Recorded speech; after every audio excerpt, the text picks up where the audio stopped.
Hello everyone, मोहित study IQ centre में आपका स्वागत है। आज का जो है टॉपिक है वो इंडियन पॉलिटी से रिलेटेड है, संवैधानिक उपचारों का अधिकार, जो कि अनुच्छेद 32 का हिस्सा है और भाग 3 का पार्ट है ये। तो इम्पॉर्टेंट टॉपिक है, इससे रिलेटेड जो है अक्सर एग्जाम्स में क्वेश्चन पूछे जाते हैं।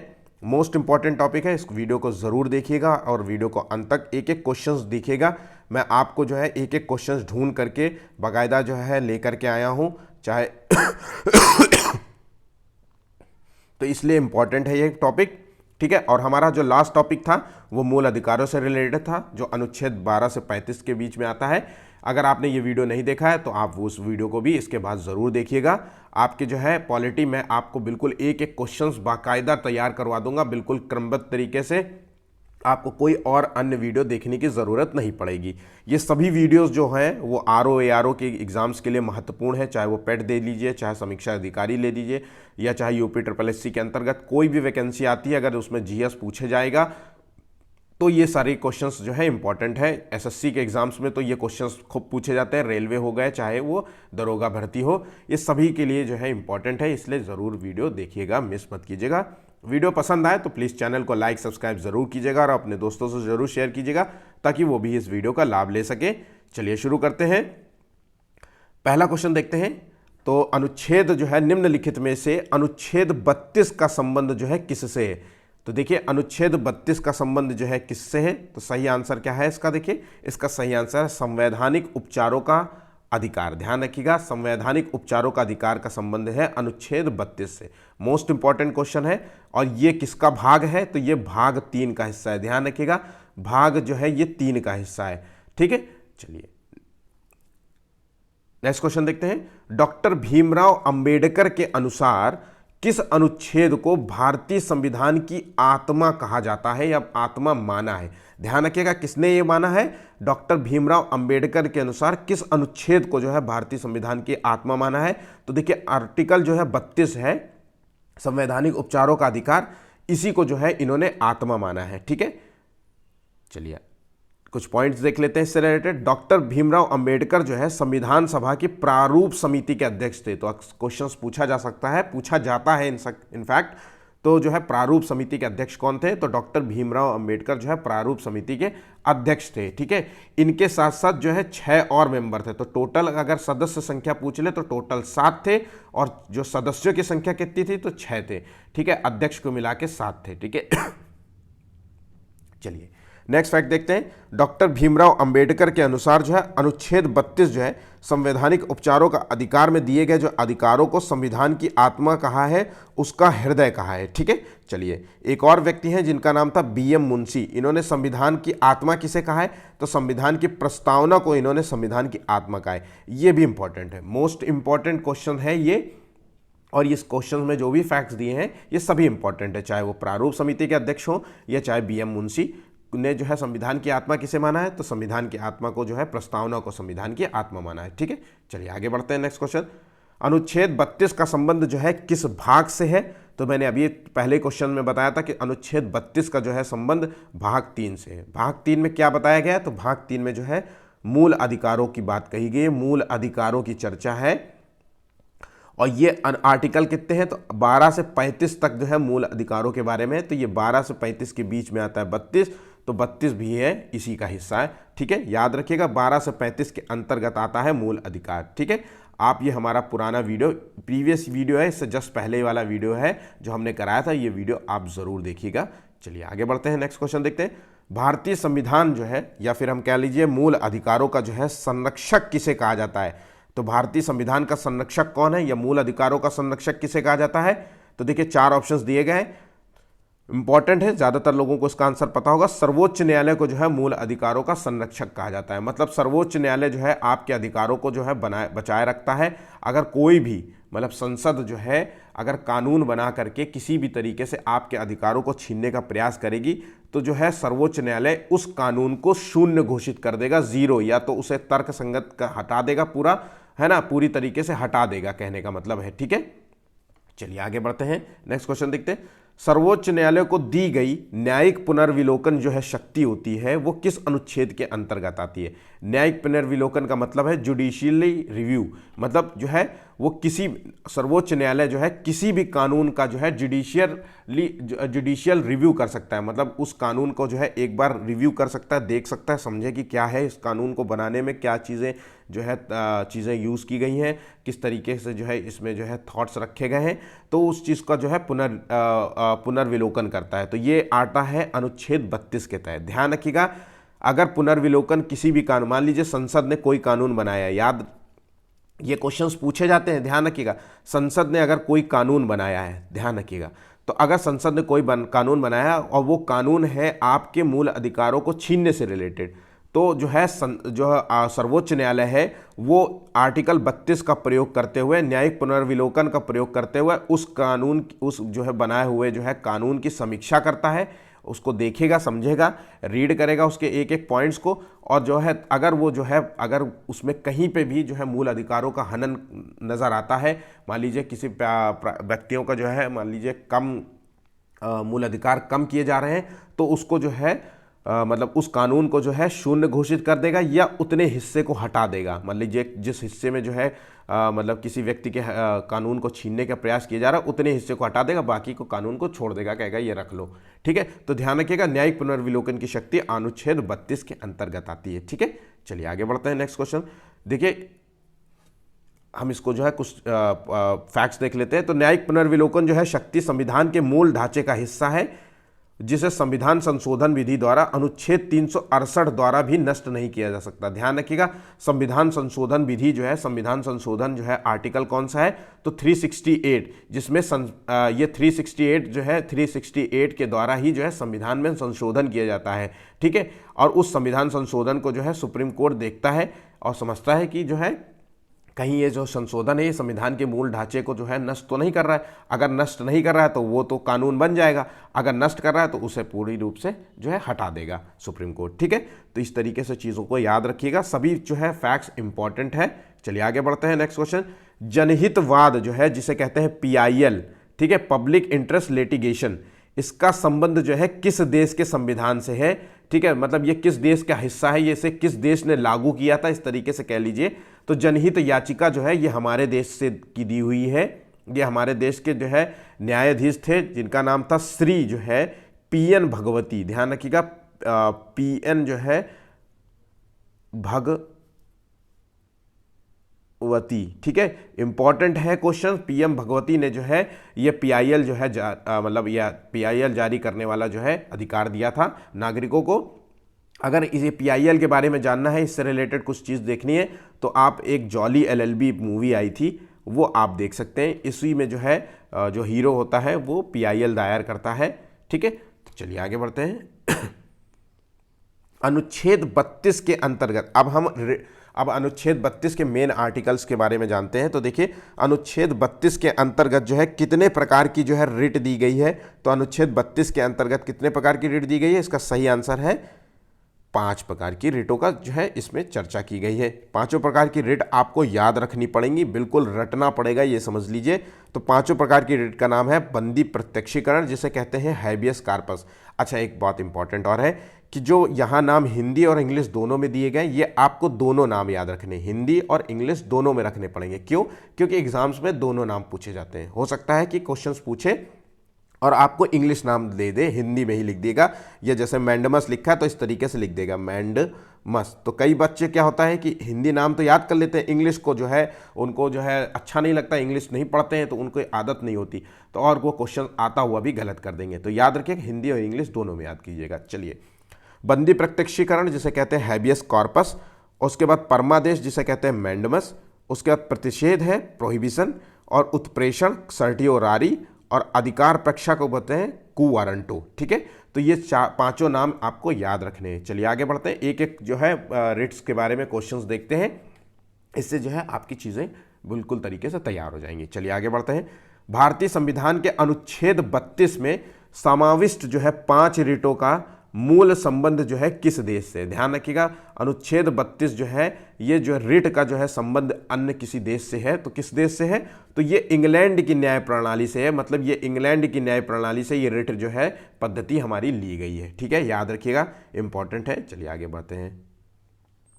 व्यक्तिगत स्वतंत्रता के अधिकार के लिए निम्नलिखित में से कौन सी रिट जो है याचिका दायर की जा सकती है? अगर किसी व्यक्ति का जो है स्वतंत्रता हनन हो रहा है या कोई व्यक्ति जो है अपने स्वतंत्रता के लिए जो है अधिकारों के लिए जो है रिट दायर करना चाहता है, तो उसमें से कौन सी रिट मतलब जारी करनी होगी?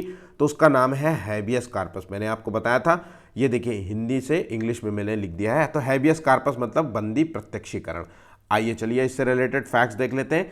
तो इस रिट का संबंध जो है किसी व्यक्ति को गैर कानूनी ढंग से बंदी बनाने से है। अगर मान लीजिए कोई मतलब कोई भी सरकारी व्यक्ति या प्राइवेट में, ध्यान रखिएगा, चलिए मैं पहले फैक्ट्स देख लेता हूं। ये रिट जो है राज्य के अधिकारियों, मान लीजिए कोई भी राज्य का अधिकारी हो, चाहे कानून का अधिकारी हो, चाहे व्यक्ति मतलब कोई भी किसी भी राज्य का हो, चाहे पुलिस हो, अगर राज्य का अधिकारी हो या फिर उसके साथ साथ कोई भी प्राइवेट व्यक्ति हो, प्राइवेट कहने का मतलब है कोई कंपनी का कोई भी व्यक्ति हो, प्राइवेट, हम जैसे आप जैसे लोग, इनके खिलाफ जारी की जा सकती है। इंपॉर्टेंट है क्योंकि ये इकलौती रिट है जो राज्य के अधिकारी और प्राइवेट व्यक्तियों के खिलाफ जारी की जाती है, दोनों के खिलाफ जारी। अगर कोई राज्य का अधिकारी आपको गैर कानूनी ढंग से पकड़ के बंद कर देता है जेल में, ठीक है, या फिर किसी कार्यालय में बंद कर देता है, और आप जो है ढूंढने का अपने भाई को या बहन को या जो भी व्यक्ति है अपने पति को ढूंढने का प्रयास करते हैं, और अब वो आपको पता है कि इसके यहाँ बंद है। जैसे मान लीजिए कोई विधायक साहब है, विधायक तो अपने बाहुबली होते हैं, और उन्होंने जो है आपको अपने ही जो है घर में तहखाने में बंद कर दिया, ठीक है, और आप इसके लिए अब वो छोड़ नहीं रहे 2-4 दिन से, तो आप इसके लिए जो है कोर्ट जा सकते हैं। अब आप पुलिस के पास जाएंगे तो पुलिस तो विधायक की ही सुनेगा, तो जो है आप कोर्ट जा सकते हैं और आप उनसे कोर्ट में जो है सुप्रीम कोर्ट जा सकते हैं, और सुप्रीम कोर्ट सर्वोच्च न्यायालय से जो है आप गुहार लगा सकते हैं कि भैया हमारे पति, हमारा भाई, हमारा जो है बहन, ये लोग जो है यहाँ पे कैद हैं, यहाँ पे बंद कर रखा है। तो न्यायालय कोर्ट जो है उस पुलिस को आदेश देगी कि किसी भी उस व्यक्ति को हमारे सामने पेश किया जाए, छोड़ने के लिए हमारे सामने पेश किया।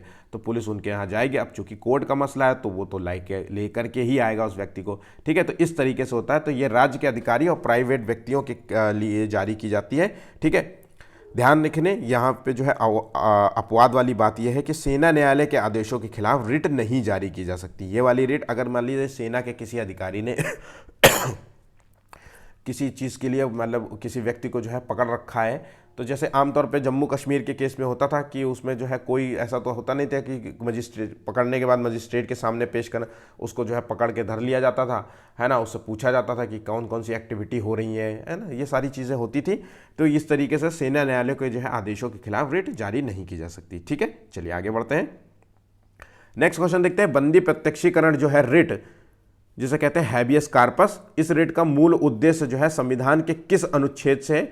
तो देखिए संविधान के जो है अनुच्छेद 21 से संबंध है इसका, और 21 का संबंध है। तो ध्यान रखिएगा इसका मूल मतलब उद्देश्य जो है संविधान के अनुच्छेद 21 से है, ठीक है।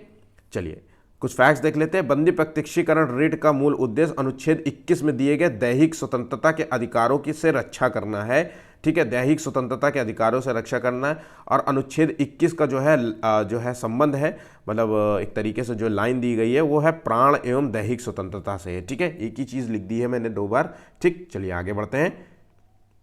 निम्नलिखित में से जो है, अब इस चीज़ को क्वेश्चंस को गौर से समझिएगा, इंपॉर्टेंट है।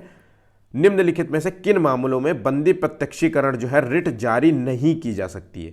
तो देखिए अगर किसी गिरफ्तार व्यक्ति को 24 घंटे के भीतर मजिस्ट्रेट के सामने प्रस्तुत कर दिया गया हो। मैंने आपको बताया था कि बंदी प्रत्यक्षीकरण जो है विधि होती है वो प्राइवेट और अधिकारियों के खिलाफ जारी की जाती है। अगर किसी व्यक्ति को, प्राइवेट व्यक्ति हो चाहे वो अधिकारी हो चाहे सरकारी अधिकारी हो, है ना, अगर उसने जो है आपके जो है किसी भी भाई बहन जो किसी भी व्यक्ति को जो है गैर कानूनी ढंग से पकड़ रखा है, गैर कानूनी ढंग से पकड़ रखा है, ठीक है, तो वो चीज़ के लिए जो है जारी की जा सकती है। अब यहाँ पे गिरफ्तार जो व्यक्ति है उसे 24 घंटे के भीतर मजिस्ट्रेट के सामने प्रस्तुत किया गया है, ये गैर कानूनी ढंग से नहीं है। एक किसी भी व्यक्ति को अगर पुलिस गिरफ्तार करती है तो उसे 24 घंटे के भीतर उसे मजिस्ट्रेट के सामने पेश करना होता है, और मजिस्ट्रेट आपसे पूछेगा कि क्या है, आपको किस चीज़ के लिए गिरफ्तार किया गया है। पुलिस से पूछेगा आपने किस धारा के तहत गिरफ्तार किया, इसने क्या किया है। अगर मजिस्ट्रेट को लगता है कि ये पुलिस ने ज़बरदस्ती कर रही है तो उस व्यक्ति को छोड़ देगी, और अगर मजिस्ट्रेट को लगता है कि ठीक है तो उसको कहेगी कि ठीक है, इसको पूछताछ के लिए अपने पास 2 दिन के लिए रखो, ठीक है। तो इस तरीके से होता है। तो ये जो है जारी प्रस्तुत किया गया तो इसलिए इसके खिलाफ जारी नहीं कर सकते, ध्यान रखिएगा। तो ये गलत हो गया यहाँ पे, मतलब ये पॉइंट तो सही है लेकिन इसके खिलाफ बंदी प्रत्यक्षीकरण जारी नहीं किया जा सकता है, ठीक है। अब नेक्स्ट पॉइंट देखते हैं, यदि किसी व्यक्ति को किसी अपराध के लिए दोष सिद्ध होने के कारण जेल में बंद हो। अगर मान लीजिए कोई व्यक्ति जो है न्यायालय ने ही, कोर्ट ने कहा है कि इसे 5 साल की सजा हो रही है, तब आप नहीं कह सकते कि भाई साहब देखिए हमारा जो है भाई जो है जेल में बंद है, उसके लिए हमें बंदी प्रत्यक्षीकरण कर दिया जाए, तो ये इसके लिए भी जारी नहीं की जा सकती। ठीक है, नेक्स्ट पॉइंट देखते हैं, यदि वो व्यक्ति जो है जिस पर किसी को अवैध रूप से कैद करने का आरोप लगाया गया है, मान लीजिए वो न्यायालय की अधिकारिता से परे हो। मान लीजिए कि किसी व्यक्ति को जो है अवैध रूप से कैद करने का जो है आरोप लगाया हो, मान लीजिए कि ऐसा एग्जाम्पल ले लेते हैं कि सेना न्यायालय ने जो है उसे कैद कर रखा है, ठीक है, तो इस चीज़ के मामले में जो है रिट जारी नहीं कर सकते। तो मैंने यहाँ पे भी पॉइंट गलत है। यदि संसद या अभिलेखीय न्यायालय की अवधारणा के लिए किसी व्यक्ति को निरुद्ध किया गया है, मतलब कहने का मतलब है अगर संसद की जो है अवमानना नहीं होता, या न्यायालय कोर्ट में जा करके न्यायालय की जज की बेइज्जती कर देना, तो इस मामले में जो है कभी कभी जो है उसको अवरुद्ध कुछ टाइम के लिए बंद कर देते हैं, या कमरे में बंद कर देते हैं कि इसको 1 दिन के लिए 4 दिन के लिए जेल में बंद करो। अब 4 दिन के लिए तो कोई कानून तो लिखा नहीं है, क्योंकि जज साहब ने बोला है कि 4 दिन के लिए बंद कर दो, 4 दिन के लिए बंद कर दिया गया उसे जेल में। तो इस तरीके से तो ये भी नहीं है। तो इसका आंसर है, मतलब कहने का मतलब है कि बंदी प्रत्यक्षीकरण इन चारों केसेस में जारी नहीं कर सकते। ठीक है, तो इसका आंसर है डी नंबर। चलिए आगे बढ़ते हैं, नेक्स्ट क्वेश्चन देखते हैं, निम्नलिखित में से कौन सा आदेश जो है न्यायालय के किसी व्यक्ति की गिरफ्तारी के लिए जारी किया। मैंने अभी बताया कि किसी व्यक्ति की गिरफ्तारी होती है, गैर कानूनी ढंग से गिरफ्तार किया गया है, चाहे वो प्राइवेट व्यक्ति हो चाहे वो सरकारी व्यक्ति के द्वारा, तो इसके लिए जो है हैबियस कार्पस जो है रिट जारी करी जाती है, जिसे कहते हैं बंदी प्रत्यक्षीकरण। चलिए नेक्स्ट क्वेश्चन, आई होप कि जो है इससे रिलेटेड जो है आपको 4 मतलब क्वेश्चन से जो है बंदी प्रत्यक्षीकरण समझ में आ गया हो। इसके अलावा अब बंदी प्रत्यक्षीकरण में कुछ नहीं है, बस इतना ही सिंपल सा फैक्ट्स आपको याद रखना है। चलिए नेक्स्ट क्वेश्चन देखते हैं। अब अगली रिट के बारे में देखते हैं, निम्नलिखित में से कौन सी रिट है जो किसी लोक प्राधिकारी को आदेश देने के लिए जारी किया जाता है।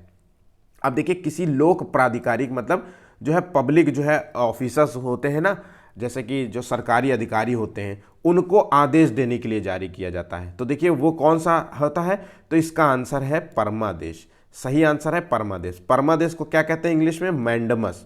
मैंडमस जो है इसे इंग्लिश में कहते हैं, तो याद रखिएगा मैंडमस भी है।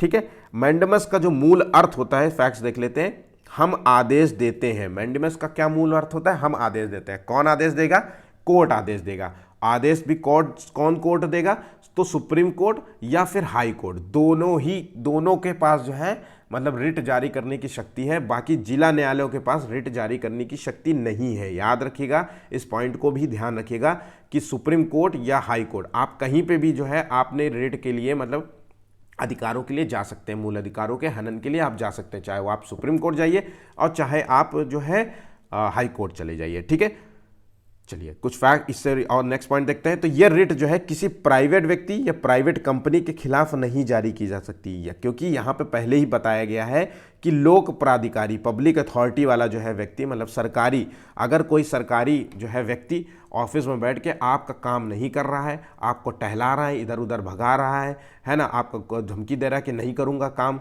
पैसे देगा तो करूँगा, तो ऐसे सिचुएशन में जो है आप कोर्ट जा सकते हैं और क्या वहाँ पे जो है कोर्ट से गुहार लगा सकते हैं कि ये अधिकारी जो है मेरा काम नहीं कर रहा है। हो सकता है कि पुरानी रंजिश हो, कोई आपसे तू मैं हुई हो, तो वो कह देते हैं ना अधिकारी लोग कि आज से मैं तेरा तो काम नहीं करूँगा, तो चाहे जहाँ चला जा। ठीक है, तो चाहे जिसके पास मैं करूँगा नहीं। तो ऐसे कई अड़ियल टाइप के अधिकारी होते हैं।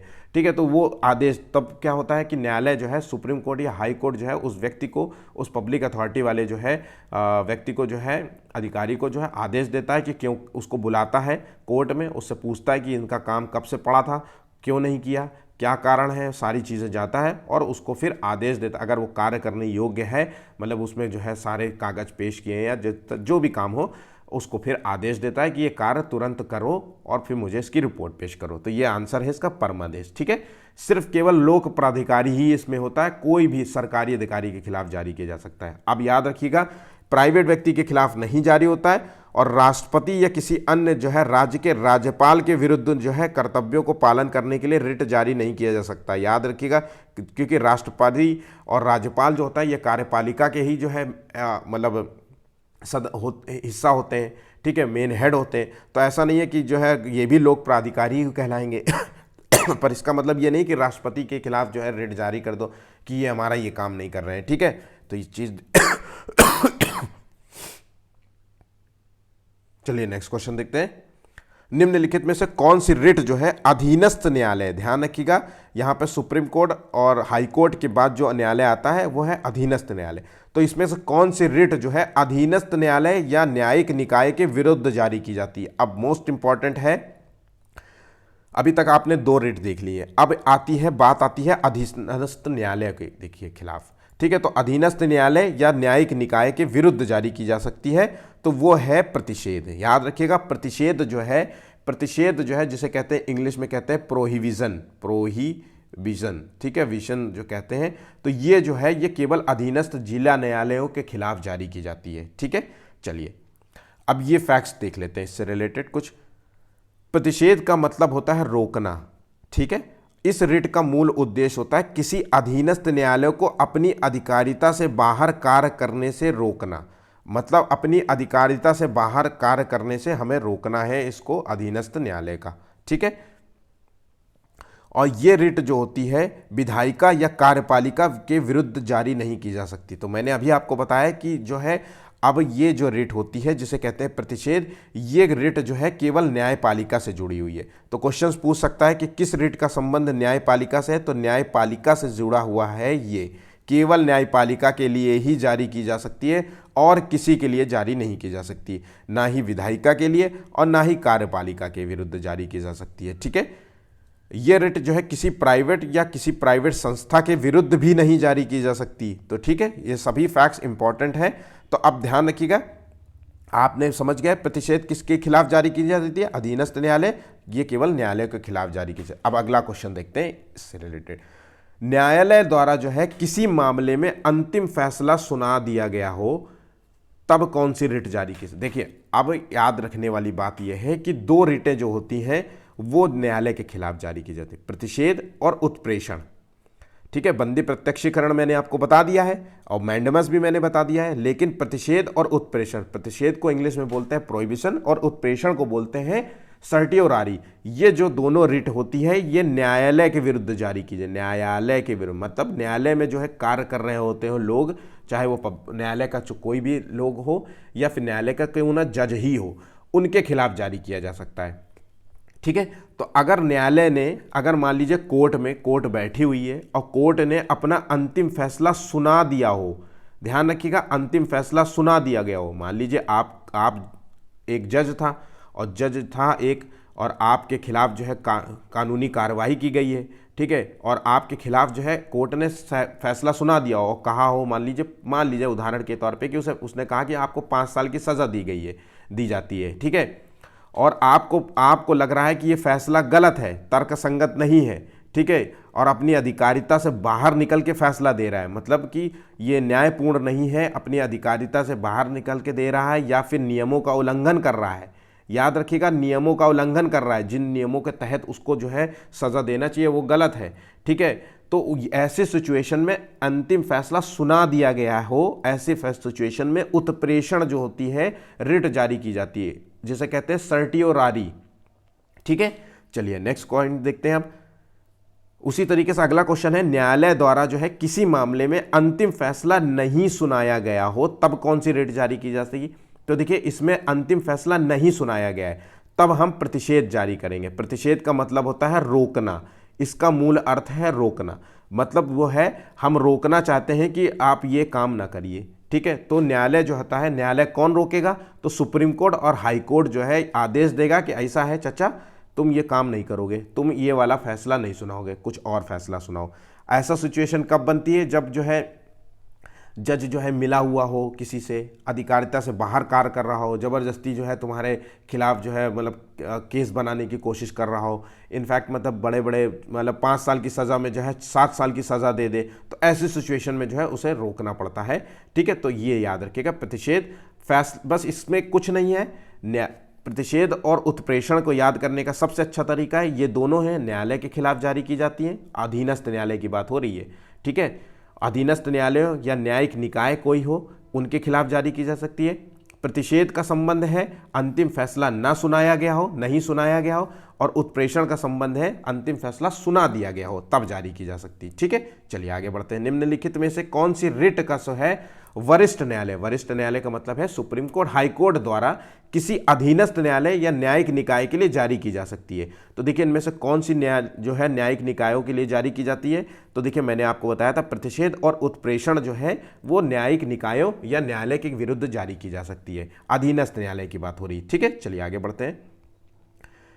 यदि किसी न्यायालय द्वारा अपनी अधिकारिता से बाहर जाकर निर्णय दिया गया हो तो कौन से रिट जारी की जा सकती है। तो देखिए मैंने अभी आपको बता दिया था कि न्यायालय द्वारा अपनी अधिकारिता से बाहर जाकर के निर्णय दिया गया हो, याद रखिएगा निर्णय दे दिया हो। ठीक है, तब ऐसी सिचुएशन में अभी निर्णय दे दिया है तो उत्प्रेषण हो गया और निर्णय न दिया होता तो प्रतिषेध हो जाता। तो इसका सही आंसर क्या है इस समय, बी नंबर। ठीक है, चलिए आगे बढ़ते हैं, फैक्ट्स देख लेते हैं। उत्प्रेषण जो है रिट होती है वो प्राकृतिक न्याय और नैसर्गिक न्याय के सिद्धांतों का उल्लंघन करने के लिए जारी की जा सकती है।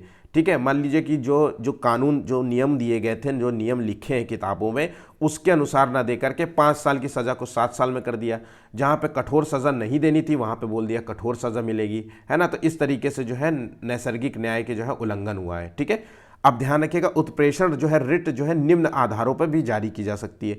न्यायालय जो है अपने अधिकार क्षेत्र से बाहर निकलकर निर्णय दिया हो, जो उसके अधिकार क्षेत्र में था ही नहीं उसको निर्णय दिया हो। मैंने जैसा कहा कि 5 साल की जगह 7 साल, कानूनों को जो है उस तरीके से देखा ही नहीं हो। ठीक है, तो याद रखिएगा अधीनस्थ न्यायालय द्वारा निर्णय देते समय कोई गलती हो गई हो उससे, कि मान लीजिए कोई भी निर्णय दिया गया हो और ज़रा सी उसकी मानवीय भूल भी हो जाती है, चाहे वो जज हो चाहे कोई भी हो, तो विधि संबंधी भूल हो गई हो, तो ऐसी सिचुएशन में जब जैसे कि मान लीजिए किसी जज ने 5 साल की जगह उसको सजा दे दी 7 साल की कठोर सजा, जबकि 5 साल की सामान्य सजा देनी थी। ठीक है, अब कठोर सजा दे दी तो आपको जो है मानवीय भूल भी लग रही है, तो ऐसे सिचुएशन में जो है आप जो है कोर्ट जाइए और ये जो है रिट उत्प्रेषण रिट जारी करवाइए, उसके बाद जो है सुनवाई होगी और फिर जो है 7 से 5 साल में फिर कर दिया जाएगा। इस तरीके से चीज़ें होती हैं। ठीक है, चलिए नेक्स्ट क्वेश्चन देखते हैं। निम्नलिखित में से किस रिट का प्रयोग किसी व्यक्ति द्वारा अवैध रूप से किसी सार्वजनिक पद को धारण करने के लिए जारी किया जा सकता है। मतलब जो है किसी व्यक्ति ने मान लीजिए गवर्नमेंट जॉब जो है किसी गलत सर्टिफिकेट जारी करके या किसी तरीके से धांधली करके ये मतलब नौकरी प्राप्त की हो।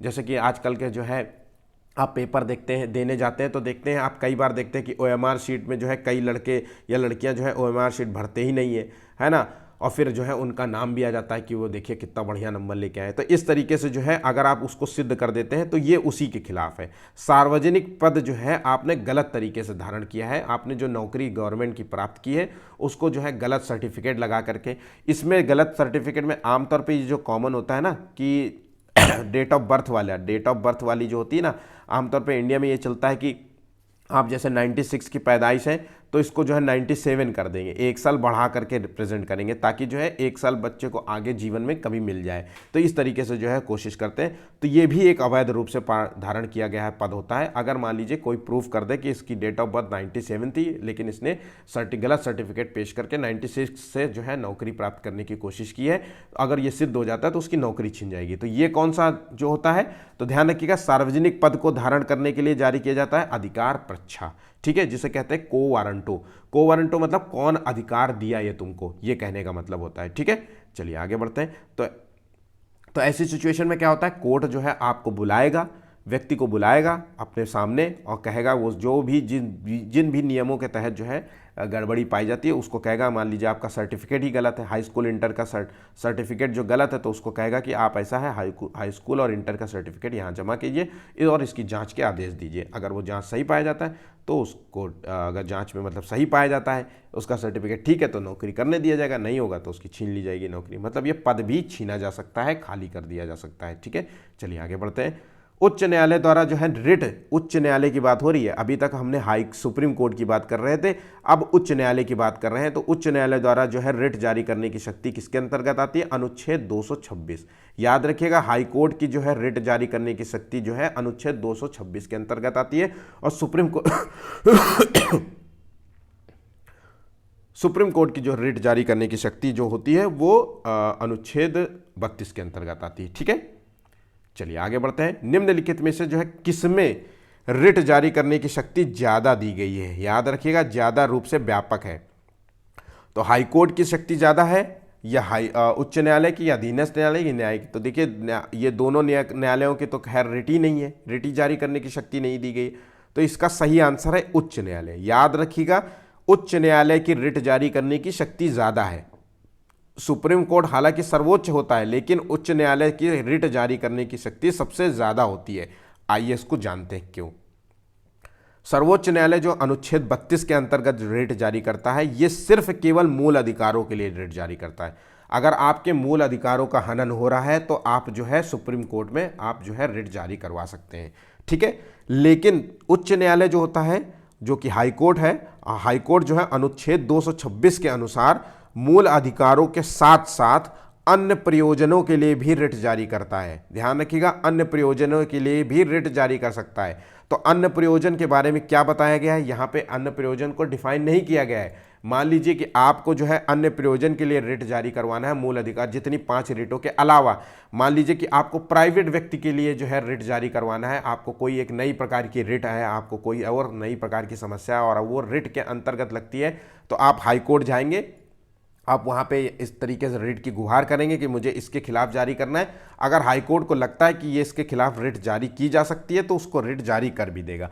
और अगर हाई कोर्ट को ये लगता है कि ये वाली रिट न जारी करके कोई और रिट जारी करनी चाहिए तो रिट जारी कर देगा। ध्यान रखना ये वाली बात कि सुप्रीम कोर्ट और हाई कोर्ट दोनों जो है रिट के संबंध में आपको जो है बताना होता है कि मुझे कौन सी रिट जारी करवानी है, ठीक है, पहली बात। दूसरी बात, अगर मान लीजिए आपने बंदी प्रत्यक्षीकरण रिट जारी करी है और वहां पे बंदी प्रत्यक्षीकरण रिट जो है सही से वैलिड नहीं, मान लीजिए कि आपने प्रतिषेध वाली जो है जारी करी न्यायालय के खिलाफ और आपको कोर्ट कह रहा है नहीं प्रतिषेध नहीं, उत्प्रेषण जो है इसमें जारी किया जाएगा, सर्टी और आरी वाला जो है रिट जारी किए, तो मतलब एक तरीके से सुप्रीम कोर्ट और हाई कोर्ट मदद भी करता है रिट जारी करवाने में कि आप ये वाली रिट जारी करिए, ठीक है। उसको ऐसा नहीं कि खारिज कर दे। आमतौर पे केसेस में होता है कि वो सारा वकील करवाता है, वकील ने गड़बड़ कर दी तो आपका केस भी खारिज हो जाता है, लेकिन इस मामले में वकील मतलब सुप्रीम कोर्ट मदद भी करता है, ठीक है। चलिए नेक्स्ट क्वेश्चन देखते हैं। तो मूल अधिकारों के संबंध में, अब ध्यान रखिएगा, मूल अधिकारों के संबंध में रिट जो है जारी करने की शक्ति दोनों को है, सुप्रीम कोर्ट और हाई कोर्ट।